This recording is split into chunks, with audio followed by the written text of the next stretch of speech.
एका गावात एक म्हातारा राहत असे. त्या म्हातारीला सांभाळणारे कोणी नव्हते. तेव्हा ती एका आश्रमात जाते. तिथे साधूच्या वेशात असणारा माणूस मी जादूगार आहे सांगतो. मला सर्व कळतं, कुठे कोण काय करतो याची सगळी कल्पना मला आधीच असते असं सांगतो.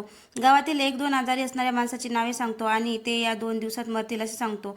आणि 2 दिवसांनी योगायोगाने आजारी असलेली माणसं मरतात. त्या म्हातारीला साधूचं बोलणं खरंच वाटतं.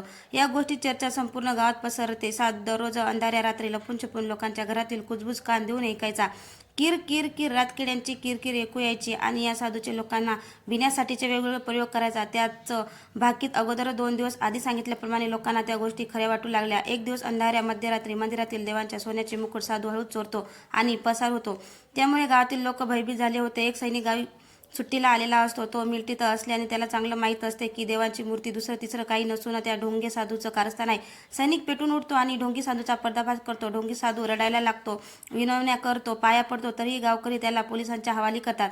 तात्पर्य: बालमित्रांनो, अंधश्रद्धा बाळगू नका आणि हो, कामाला लाजू नका. करणी चटकीनं असं काही नसतं.